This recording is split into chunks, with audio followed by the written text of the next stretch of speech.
Christopher Sweat, GrayStak Media. I'm sitting here with Kina Collins, running for U.S. Congress in the 7th District in Illinois.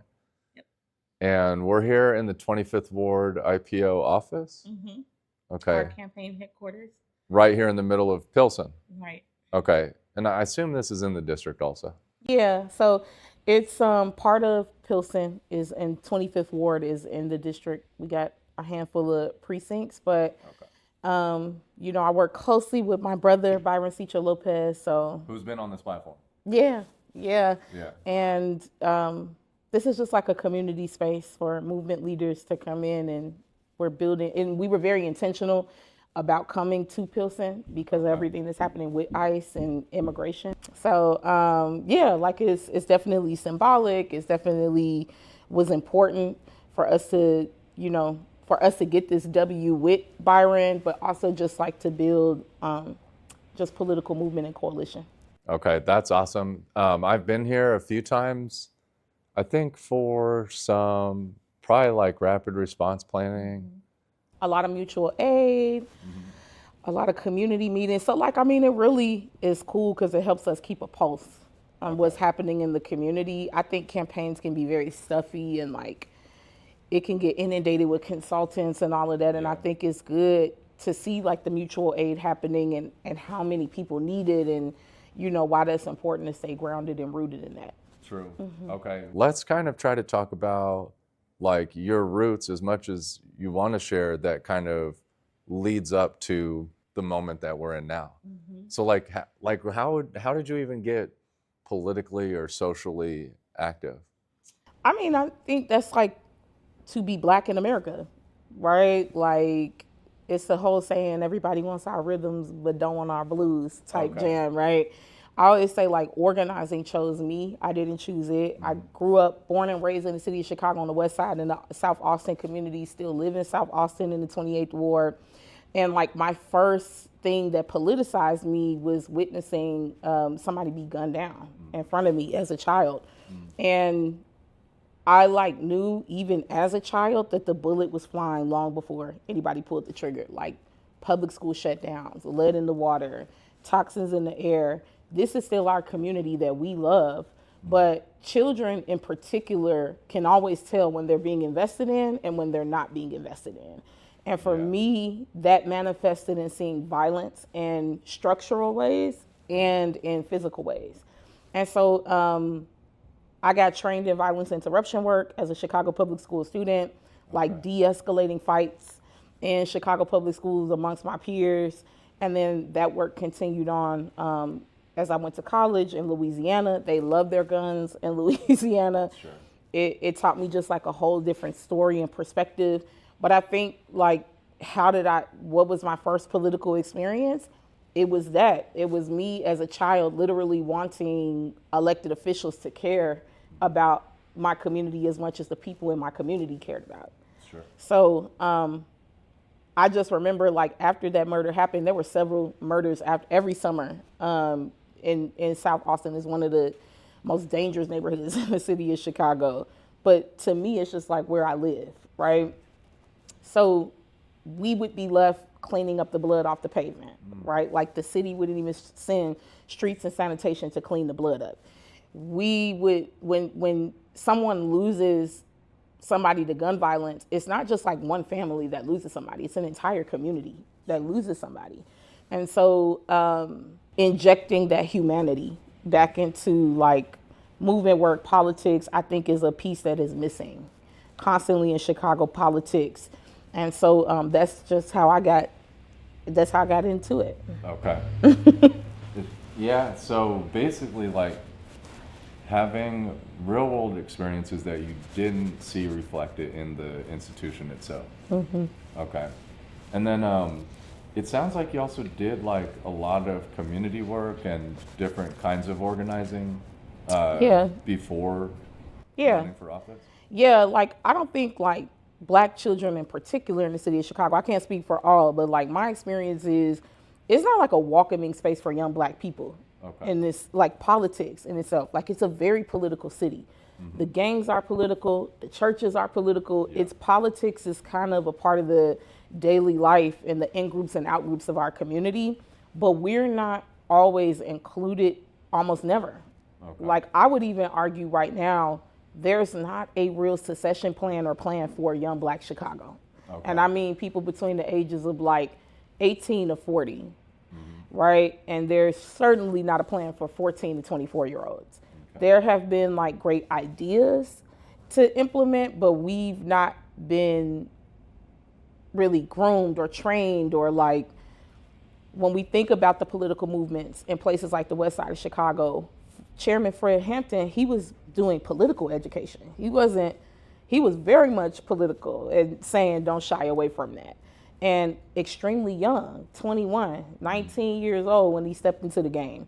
And so I don't think that history and tradition has been pushed by people who are in positions of power, but it's been in the community work, right, that we have done. And whether that was justice for Laquan McDonald or Rekia Boyd or taking resource officers out of our school, I think it goes back to the point of like organizing, choosing us. Okay. We have to be political for the sake of survival, not just because it's like what you want to do.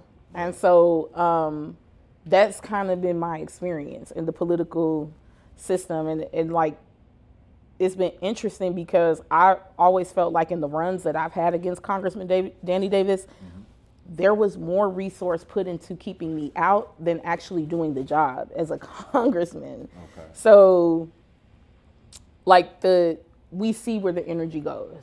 And so it's like a full circle moment about like investment and who do we invest in and why. Okay. And so that's been my experience, at least. So you would say like our younger Black generation is not necessarily being, I don't know, like taught what their role could look like with the levers of power, I guess we might want to say. Yeah, and I think it's like intentional because there's a lot of movements. All the movements have been started by young people. Yeah. Right. When I think of some of the most powerful movements in the city of Chicago, it's been young people who've been at the helm. And so imagine if you give them the levers of power with that curiosity and creativity and like hunger to change, things would really, you would have to be held accountable as an elected official. And we don't want that, right? Like, of course, you know, Chicago politicians don't want that.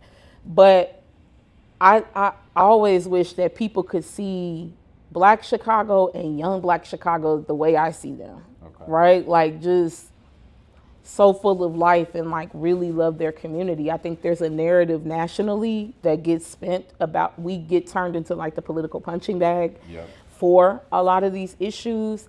And it is intimidating and disruptive to put somebody in front of a camera or a microphone who is going to be so raw and authentic and cut through all of that, right? A part of it is classism. A lot of young Black Chicago is poor, right?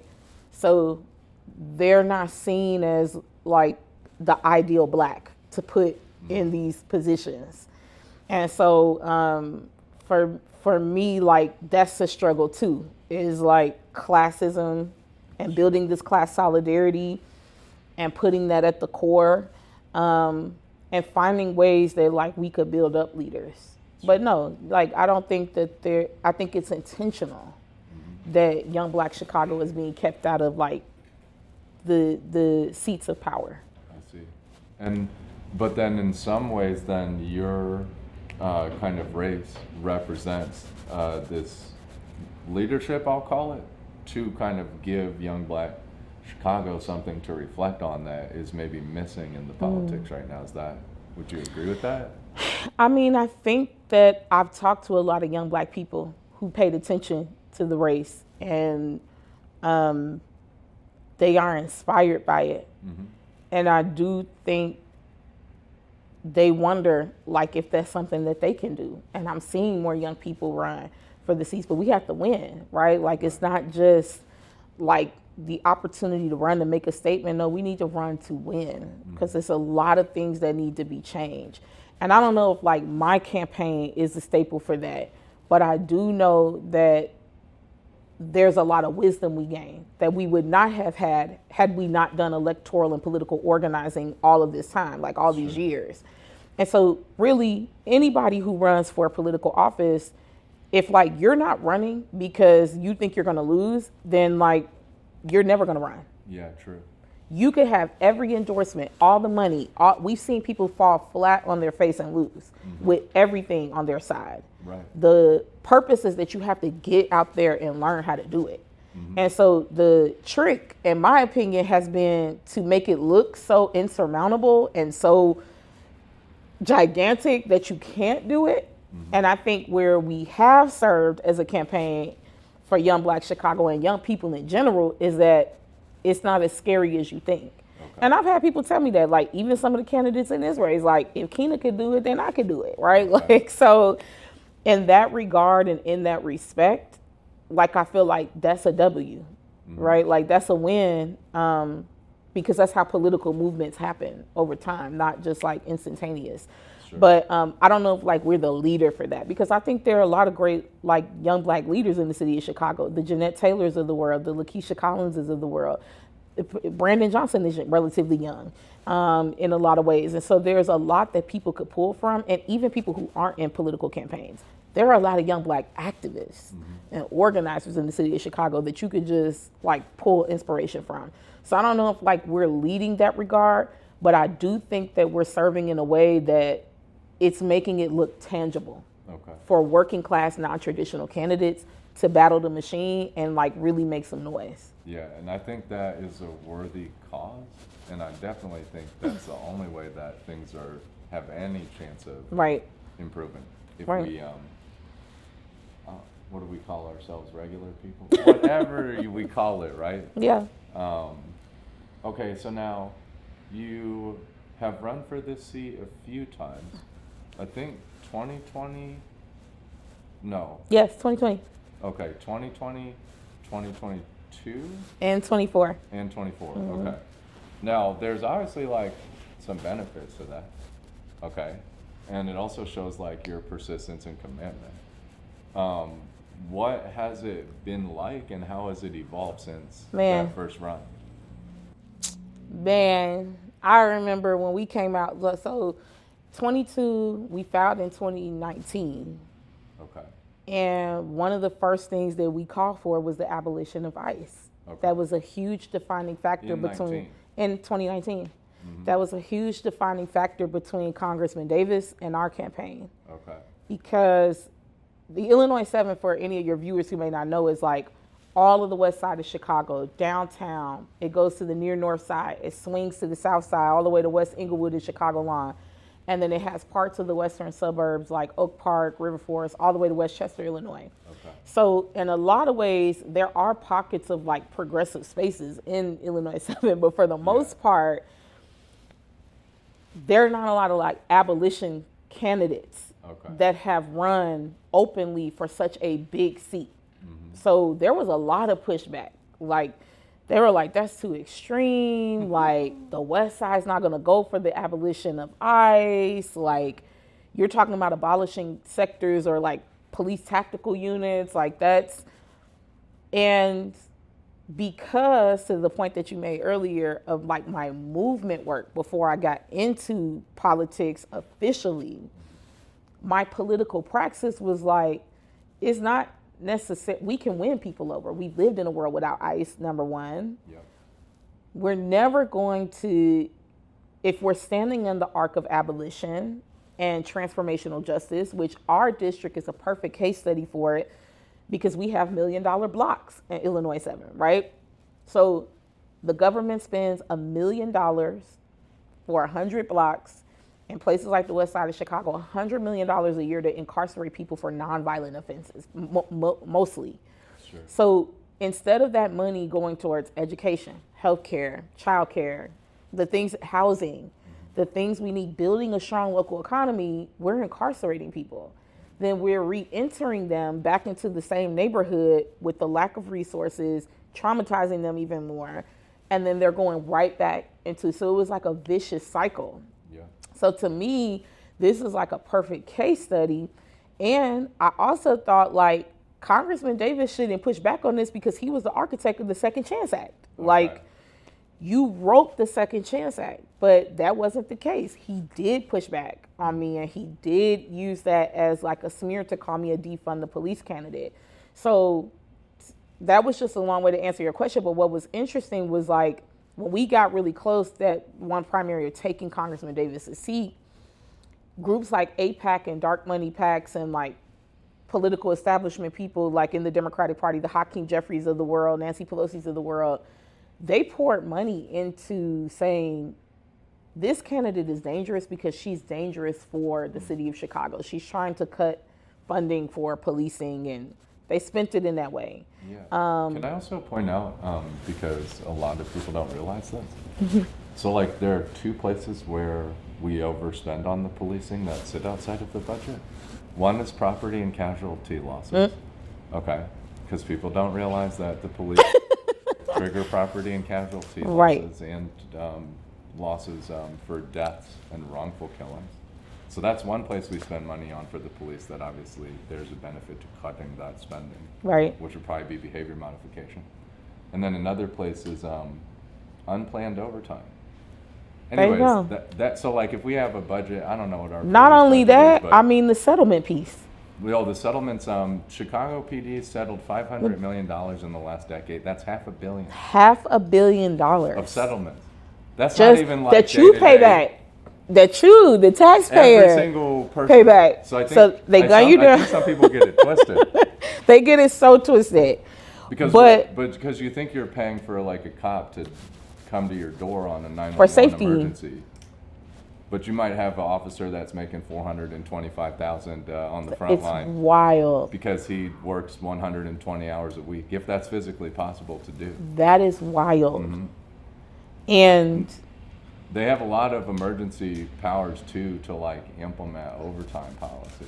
So who knows like when or where or why. Mind you, like the issue in communities like South Austin, North Lawndale, East Garfield Park, Inglewood, all these communities that are in Illinois 7, is poverty. It's affordability issue. We are not going to police our way out of poverty.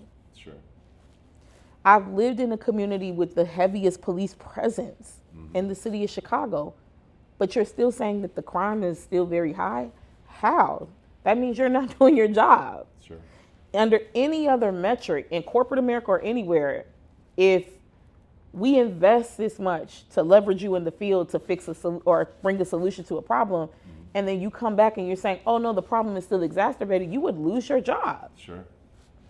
So, like, it was interesting, like, to say how the arc of the story of our campaign was that we were kind of seen as a renegade, like traitorous treasonous of the party, like this whole thing. And in 24, I was the only candidate in the entire state of Illinois that AIPAC came in and spent money against to keep out of the seat because we made so much noise in 22. And what they used was, she's a defund the police because she wants to abolish ICE. Okay. And people were like, like that's so radical. Like, so what I say in this election cycle is, I wish I was wrong. Like, I wish that I was not like so sensitive to the point of knowing how vicious and violent ICE would be, and then they would actually do it, right? But because we've dealt with this here in the city of Chicago with CPD, we know how these police tactical units are. I mean, there have been so many case studies, even in LA. They did the whole investigation about the like police tactical units that are gangs. Yeah. Organized gangs. I always say that. ICE is now the most established, well-funded, organized gang in America. Sure. With your tax dollars. And our Congress has the power to stop it. They could say, we funded you, we could take the money away.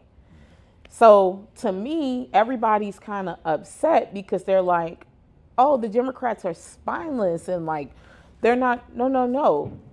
Anybody who's voting to continue the funding after it has been very plainly shown what they're trying to do, you are now in collaboration with ICE. You are complicit to what is going on. It's no longer oh, you're spineless and they're in the middle of the, no, they're in collaboration. Like, so that is also a big problem with like black women in politics. People don't listen to us. We be knowing. Like, we're trying to tell y'all, like, we know because we're one of the most vulnerable populations of people. And we have a history of this wisdom in our society. It's not, I mean, this is. Well, I mean, like, police officers were slave catchers. That's really what it was. That's the root of it. And so, like, the root of it is bad, right? But we have a history of the wisdom of black women. Oh, yeah. It's documented. Yeah. Yeah. I mean, even like ones who you don't, like, ideologically align with all the way. Right, will tell you like this man literally just said he's gonna do mass deportations, like, and y'all didn't believe that he would do mass deportations. So I think like there is a line between like accountability and holding people accountable, and then just plainly like understanding there's a lot of work that we have to do in the movement of like misogynoir and like not listening to people who we don't deem as leaders in our community. And so like that. To round all of that out, like the arc that I've seen in all of the election cycles that I've run is like people coming back to me because like a ceasefire was another thing. Like I got arrested a month after October 7th with like 130 other activists from Jewish Voice for Peace, and if not now, outside of the Israeli consulate calling for a ceasefire. And that was a month after obviously October 7th, so people thought it was too soon, but the concern was, it's a moral concern, right? It's not just like a policy issue. We should be standing with Palestinians about liberation, but also, even if it is a policy thing for you, why would you want, there was a very high chance that Donald Trump was gonna win again. And I think anybody who wasn't paying attention was a part of that group that thought some sensible policy could come out of having him in the seat. When we didn't even have sensible policy with Biden and the Democrats sitting in the seat. Like they were moving full force, ahead with funding Israel in this.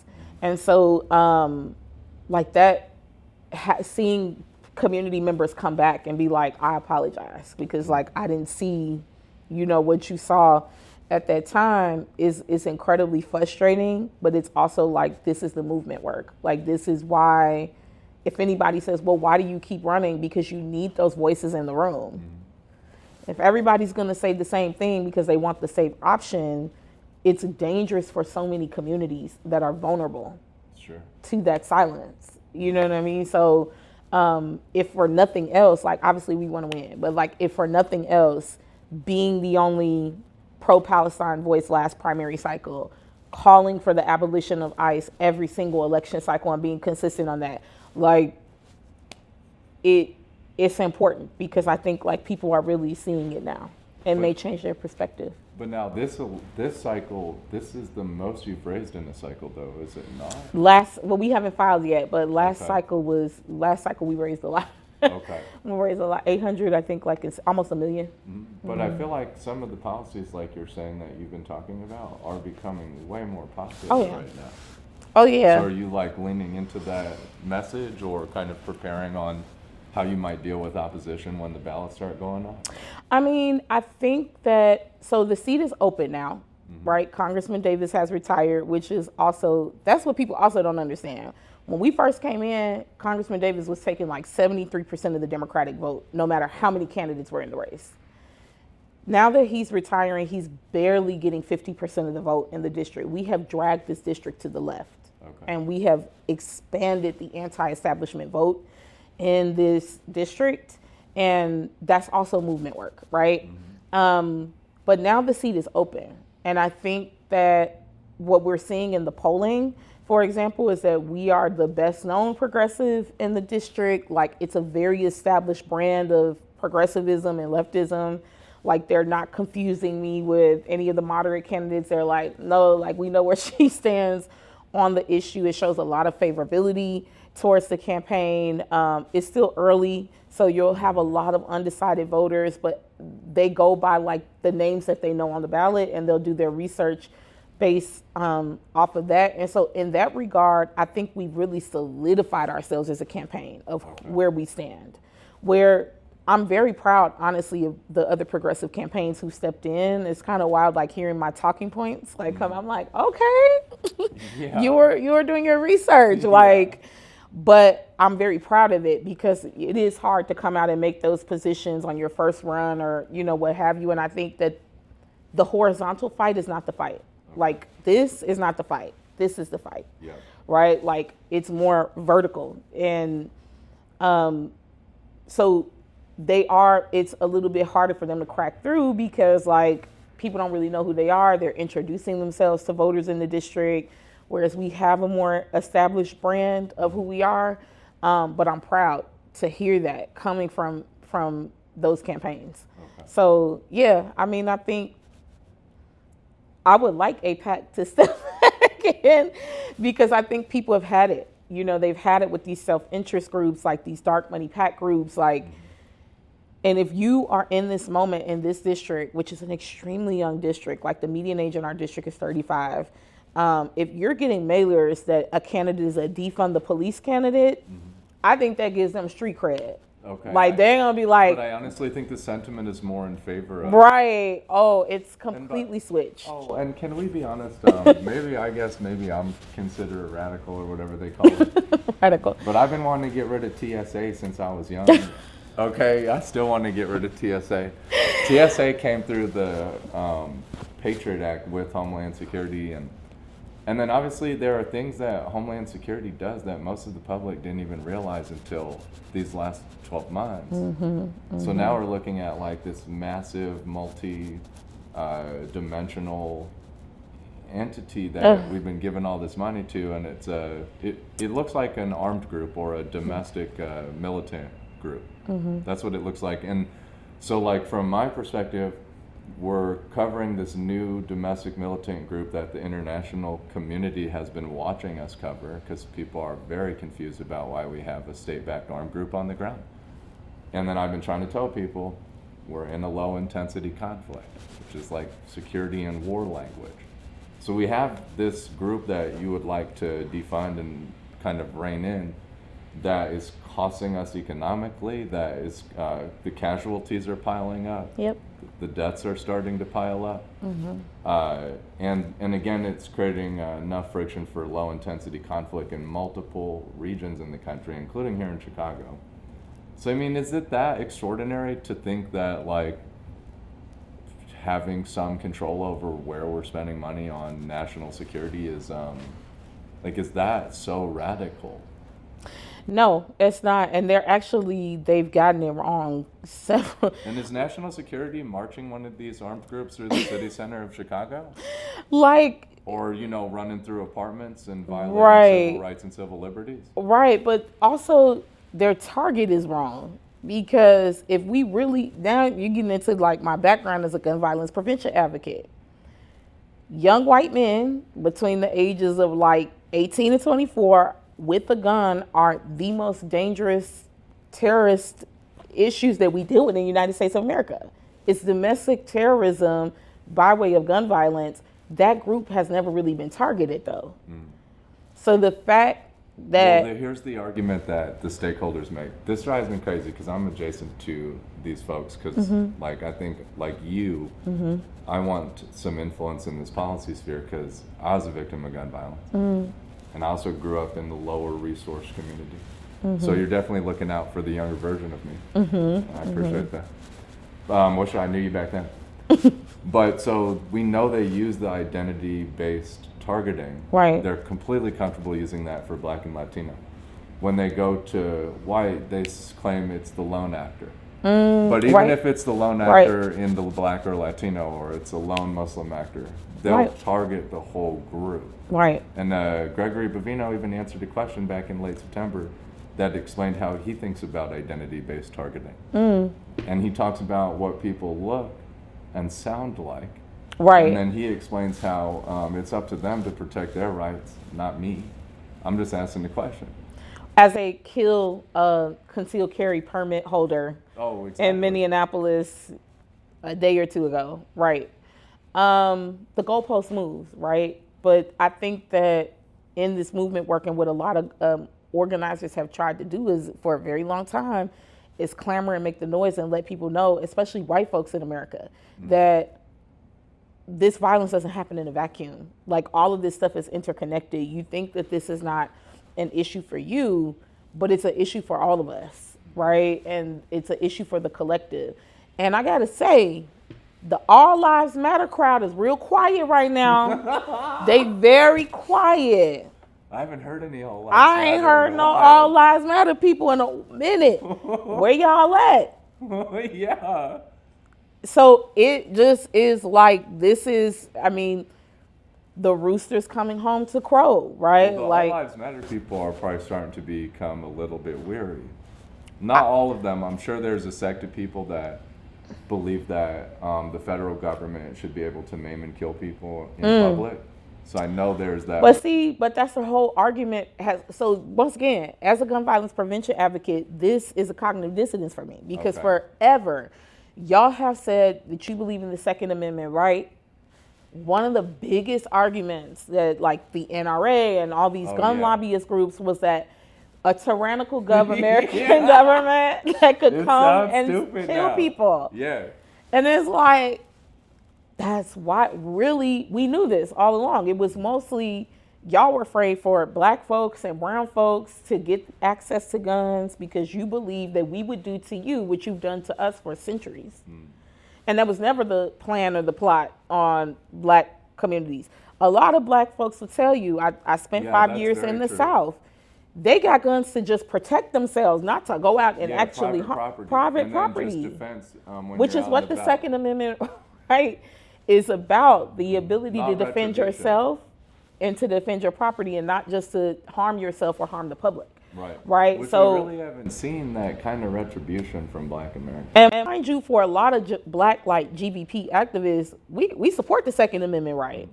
Like we know the stories of the Huey P. Newtons of the world and the Malcolm X's of the world who like don't forget Robert F. Will. Right. Like we come from that background of like a lot of our family members, like if you go to the South, they passed shotguns down generation by generation because it was what protected their homes from white citizens councils, KKK members. So like this idea that it was a gun control, we just trying to, take everybody, that was a complete, like what Republicans and conservatives are really good at is creating an echo chamber. They play the long game and they play the wide game.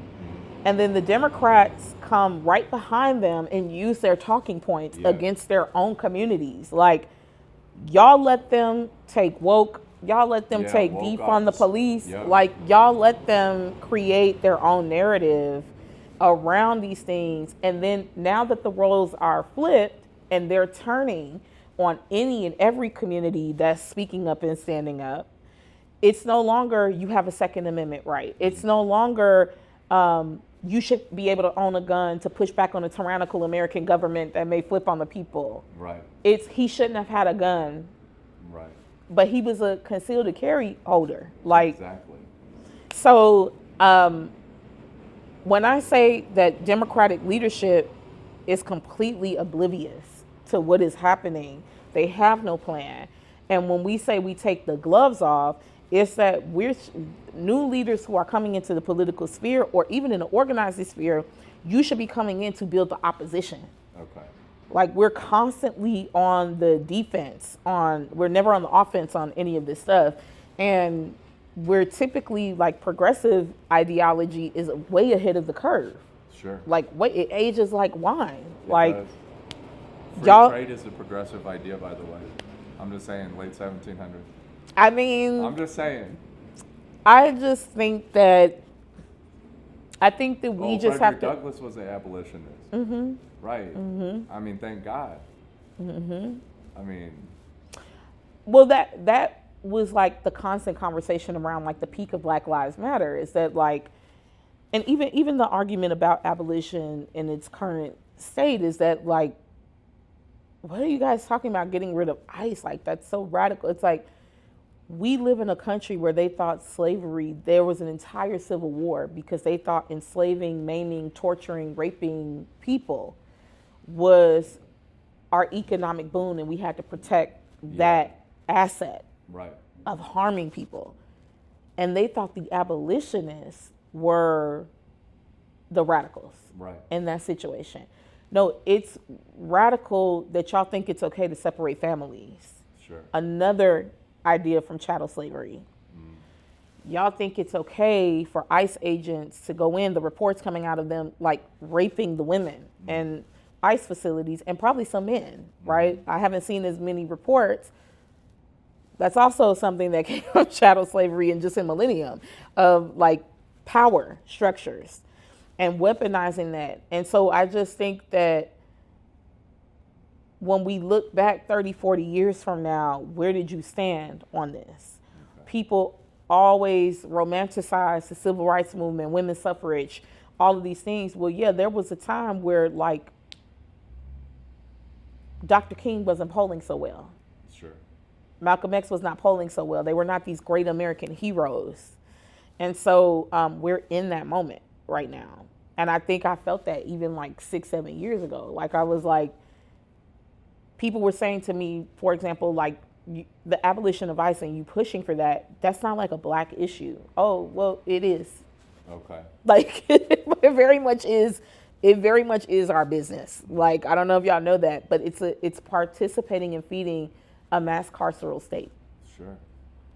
And the carceral state was put into place to enslave black people. It's the new Jim Crow, right? Sure. Like Dr. Michelle Alexander talks about this in the 13th Amendment, and like why they keep so many black and brown bodies incarcerated to continue to build off of corporate America and build the supplies and the things that they need. Well, and this isn't a conspiracy theory if all the national security practitioners and law enforcement agencies admit openly they use identity-based targeting systems. And then I saw an audit, because I live in your district, of the Near North Police District, which is the 18th Police District. Because I live at Ohio, 2 blocks off of Michigan. So every time there's something popping Don't be up, coming to look for him, y'all. No, you guys can pull up. You guys can pull up. But every time there's something popping off on in the Magnificent Mile, or in Streeterville, because it's high profile, this is when you start to hear all this jeering in the city hall and the municipal politics. Okay, and so Streeterville was like one of the catalysts for one trying to drive. What was the police policy for curfew? Okay. The teen takeover curfews, right? Thank God the mayor vetoed that. Right. Because that was a really dangerous policy, in my opinion, and to backtrack to a new Jim Crow or a nuanced version of a Jim Crow. And then there were 179 stops in Near North in, I don't know if it was 6 or 8 months ago, whatever, across the span of 90 days. And apparently all 179 stops were clusters of black men. Yep. And all the stops were for very extremely trivial things, like you pulled up on the sidewalk paint, the crosswalk paint. So like maybe you had a left tire on the crosswalk paint. Now I'm going to initiate a stop. Or you parked 17 inches off the curb instead of 11. I'm going to initiate a stop. And there's things that happen in Illinois law that like never happened where I grew up in Colorado, even though there's some other issues there. Like, there is a way to step people through getting out of their car and into their car. Still through, like, a certain type of civil rights violation. But that Illinois law allows for. And so then you have these 179 targeted stops, and then, did it do anything that benefited the community? No, but it made one community feel alienated and maybe scared to go into a neighborhood where they probably hang out with their wife or their kids or their friends or their classmates or, So I think like there's a part of our community that is very delusional about how the targeting works and how it affects the communities that are being targeted. Yeah, and we also just like have to do the work of like organizing people where they are. Oh, this is what I wanted to ask you. Okay. This is one of the things that I think like left and progressive gets hit up for. And I call myself left-ish. Okay. But there's a lot in there, okay?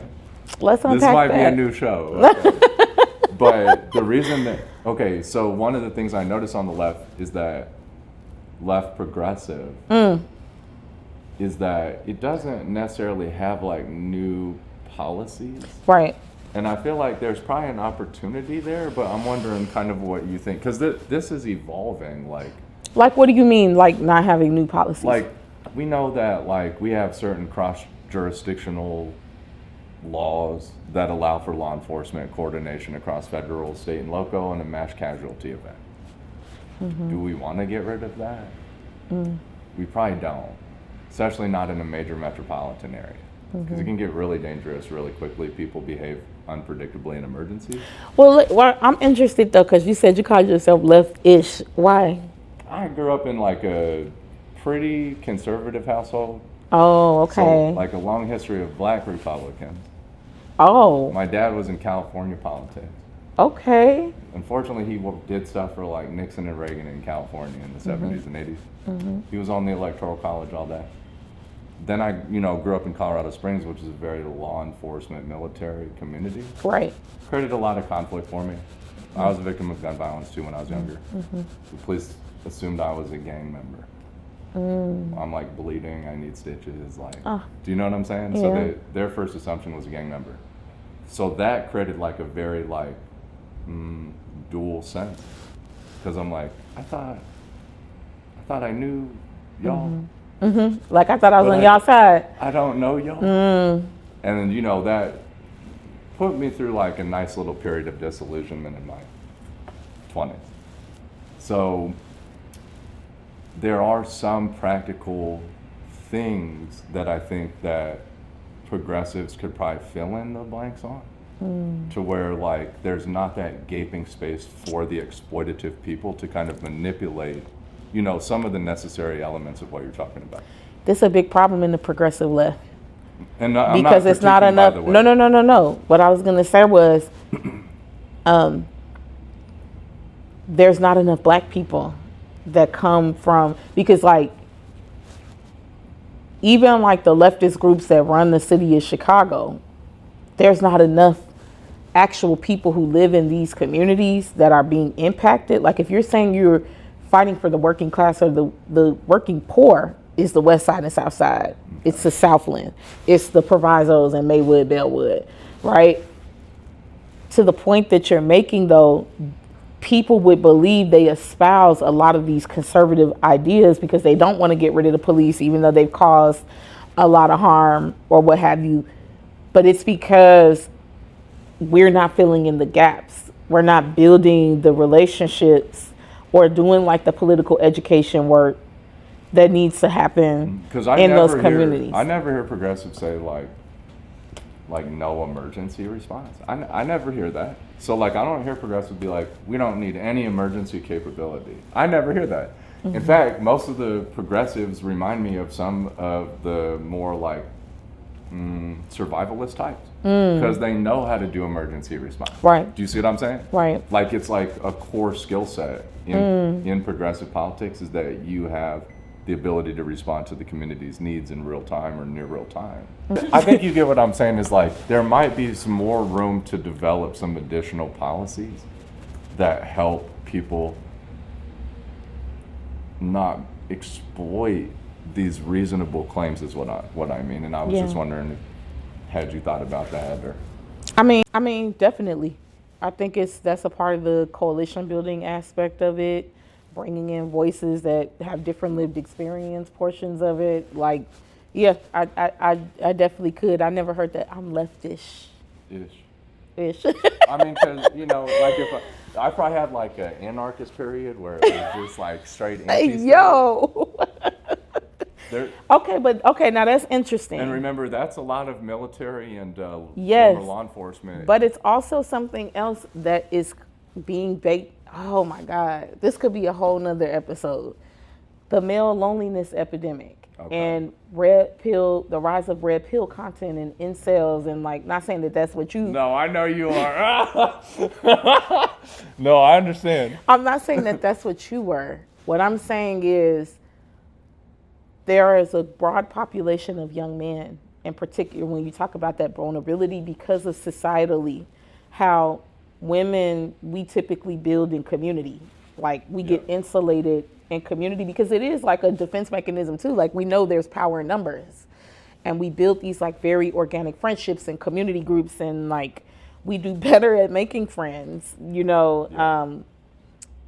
But I think the point that your story is interesting to me because like you rounded the bend of that, Yeah, I did. where there are a lot of young men who have been like beat down with this misogynistic like talking points and like red pill content, and it's massive now. Yeah. Because now they call it's it like the manosphere. manosphere.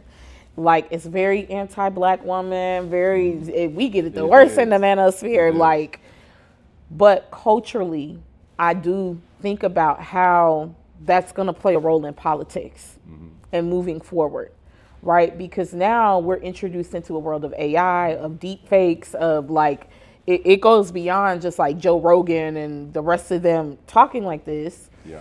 These are long forms of like podcasts and communications and comms and mass comms that is happening that these young men are like digesting hours of it. Yeah.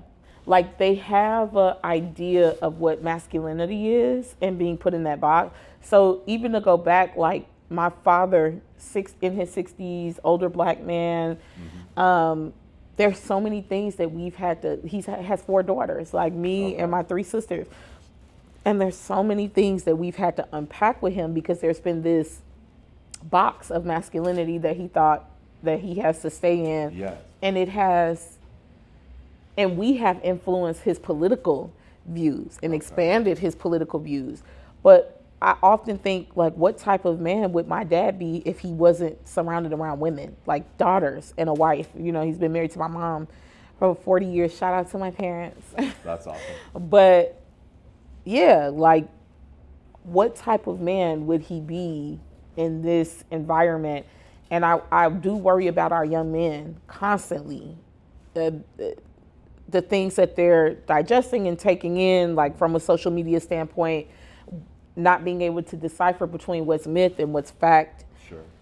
The Republican Party pushing so hard to like gut education. Yeah.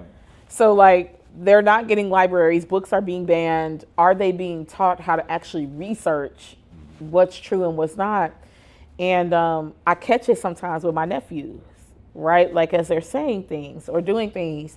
And how are we, I think all of that has to be baked into the political movement work, the organizing, because you just talked about like your story and how like you went through this disillusionment with and I don't even know. And the police. And the police. So then people will tell me that I'm pro-police because I understand the policy sphere and have proximity to it, while I still align with you on abolishing ICE. So I mean, if that's pro-police, then it is what it is, but I'd rather agree with you on that and think about some practical solutions that would be better. And the system that currently exists. You know what I mean? Right. And then also just knowing these police abuses, like firsthand being on these targeting systems. I haven't been targeted in Chicago, but I can name like 20 or 30 times in Colorado. I used to have direct confrontations with the law enforcement. I tell the law enforcement, I tell different law enforcement. There's a law enforcement think tank right now that's recognized nationally that speaks to the chiefs of police and the executive leadership in the law enforcement that is talking about the issue that ICE is creating for the law enforcement and that ICE is driving the violence in the local jurisdiction. This is the final question of this discussion. Otherwise, we'll keep going. Yeah. But okay, but this is the final question. Do you think you can win this election this cycle? Where do you sit this cycle? I mean, because again, we're right now when we're recording this, who knows when we release it? We're 9 days out, about 10 days from the mail-in ballots going out.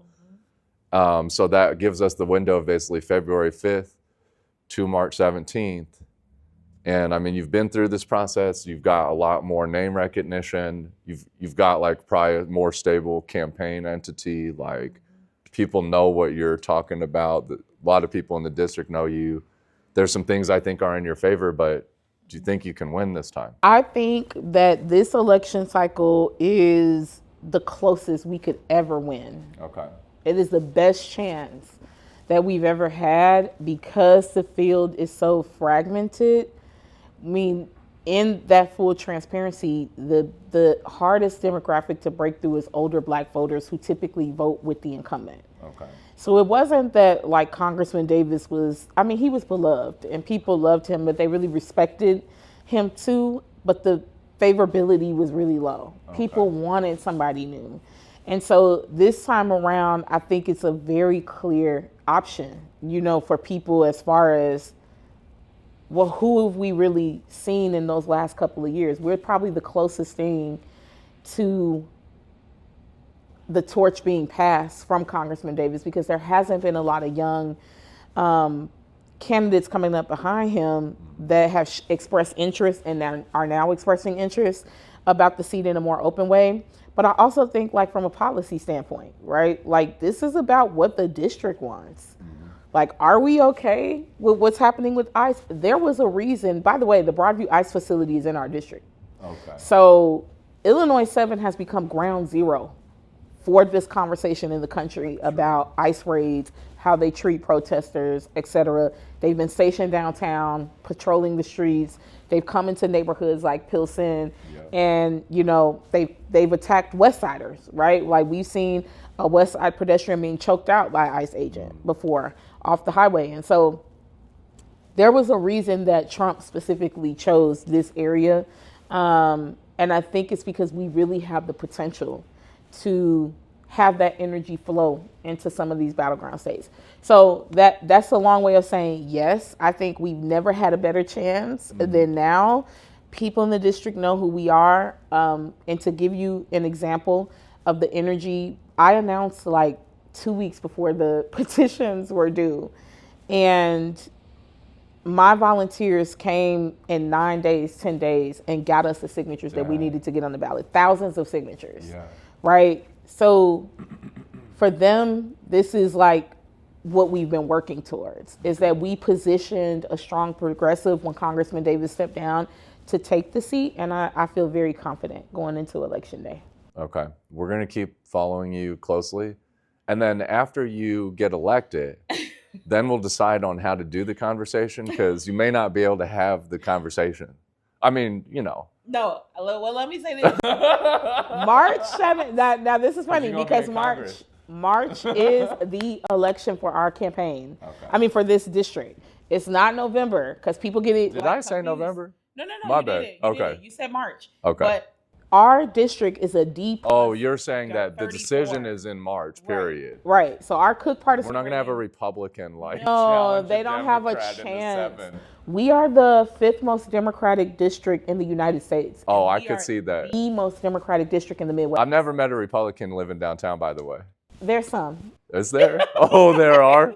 Okay. There's Democrat Republicans too. Yeah, right. And then Democrat conservatives, There's conservatives on both sides of the aisle here, but like to the point.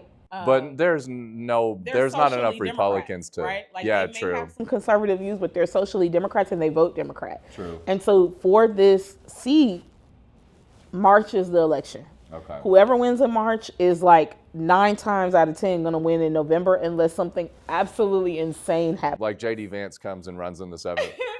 No, I'm playing. You know, maybe the White House closes down.